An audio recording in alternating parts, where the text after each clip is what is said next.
Assalamualaikum warahmatullahi wabarakatuh. Salam bahagia, salam guru penggerak. Saya Robi Sandra, calon guru penggerak Angkatan ke-7 Kota Pekanbaru, Provinsi Riau. Unit kerja SMK IP Al-Izhar Pekanbaru. Nah, kali ini saya akan memaparkan kesimpulan dan refleksi tentang pemikiran-pemikiran Ki Hajar Dewantara pada modul 1.1 koneksi antar materi. Menurut Ki Hajar Dewantara, pendidikan dan pengajaran adalah dua hal yang berbeda, namun saling kesatuan yang tidak bisa terpisahkan.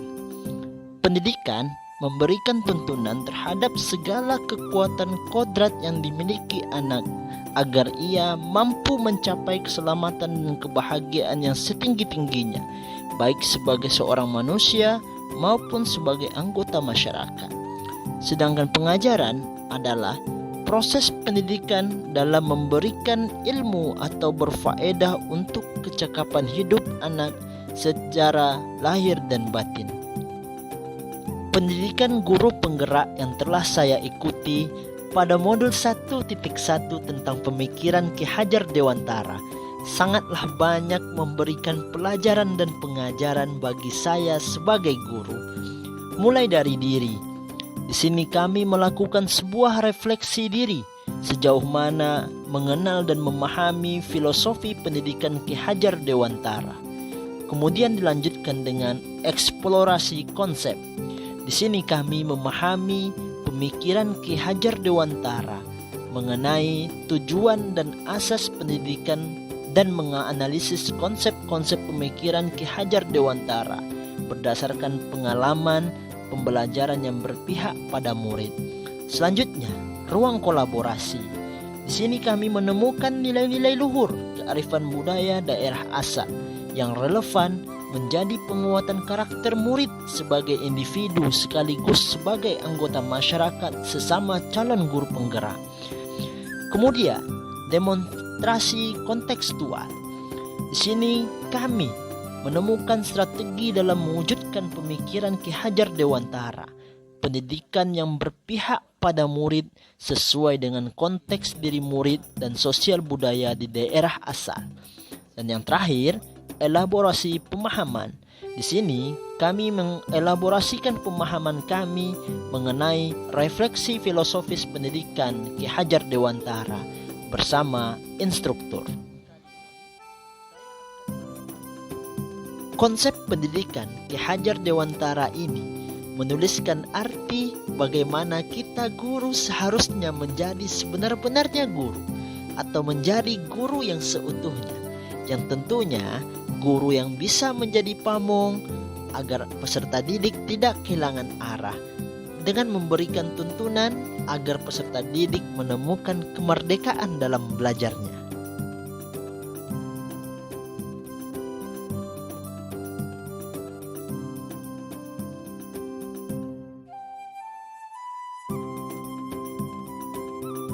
Nah, sebelum saya mempelajari modul 1.1, pembelajaran yang saya lakukan, yang pertama hanya menggunakan metode teacher center.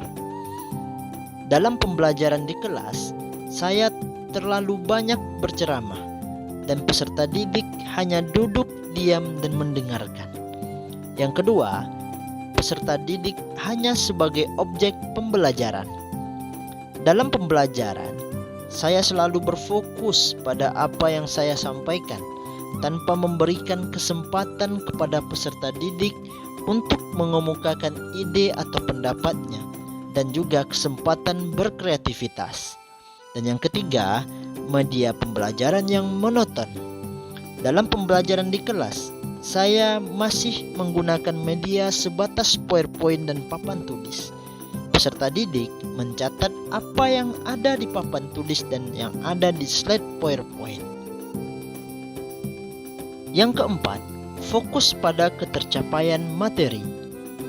Ini saya sering lupa, bahwa pendidikan tidak hanya transfer ilmu saja, tetapi sejatinya ada aspek-aspek lain yang diperhatikan dalam belajar. Yang kelima, kurang memahami karakteristik peserta didik. Saya cenderung selalu menyamaratakan kemampuan peserta didik dan melakukan pembelajaran yang sesuai dengan zona zaman saya tanpa memperhatikan perbedaan peserta didik. Dan yang keenam, sering memberikan punishment. Saya terkadang tidak membolehkan peserta didik masuk ke dalam kelas jika terlambat masuk ke kelas sesuai dengan jam pelajaran. Berikut adalah gambaran suasana kelas dan pembelajaran yang saya lakukan sebelum mempelajari modul 1.1. Dalam bentuk dua, ya, ada rahan namanya rahan biasa, ada rahan tasjil. Mana yang kita awal pelajarinya. Rahan itu sifatnya adalah menahan harta. Nah, tapi ada suatu konsep di mana harta itu tidak ditahan oleh klik ataupun kepada orang itu. Nah, jadi pengadaian dia tidak menahan harta, tapi hanya menahan berupa bukti pembelian ataupun bukti pemilik barang itu. Contoh motor, motor kalau kita gadaikan tak mungkin motor itu yang digadai. Nah, ditahan sama orang itu.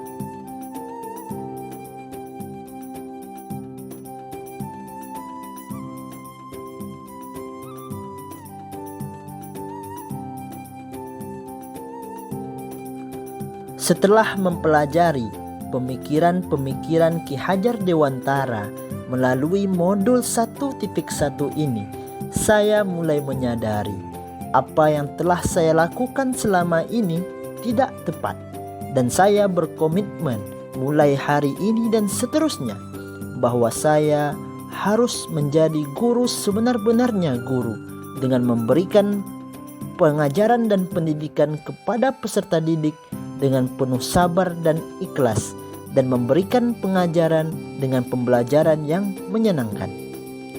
Setelah saya mempelajari modul 1.1, saya menyadari, pertama, seharusnya saya melakukan proses pembelajaran yang berpusat kepada peserta didik. Dan yang kedua, seharusnya saya menjadikan peserta didik sebagai subjek pembelajaran. Dan yang ketiga, seharusnya saya membuat pembelajaran lebih menarik dan melakukan ice breaking sebelum memulai pembelajaran. Dan yang keempat, seharusnya saya fokus pada perkembangan peserta didik. Dan yang kelima, seharusnya saya lebih dalam memahami karakteristik peserta didik. Dan yang keenam, seharusnya saya tidak langsung memberikan hukuman, dan jika harus, saya memberikan hukuman yang mendidik.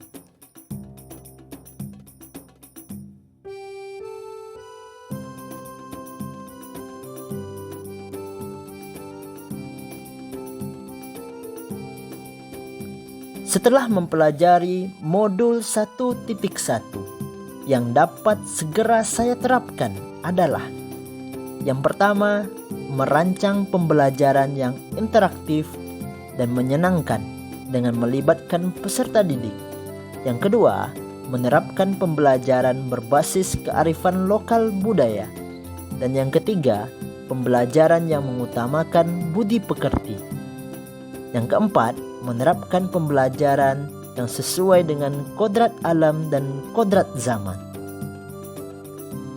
Dan yang kelima, menerapkan sistem Among. Pembelajaran tidak lagi menuntut tetapi menuntun. Dan yang keenam, mengenali karakter dan latar belakang peserta didik dengan menjalin komunikasi yang baik. Demikianlah pemaparan saya tentang koneksi antar materi pemikiran Ki Hajar Dewantara. Dapat kita simpulkan, melalui modul 1.1 ini, kita bisa menjadi guru sebenar-benarnya guru, yang tentunya guru yang menjadi pamong untuk peserta didiknya, memberikan tuntunan agar peserta didik menemukan kemerdekaan dalam belajarnya. Salam bahagia, salam guru penggerak. Terima kasih. Wassalamualaikum warahmatullahi wabarakatuh.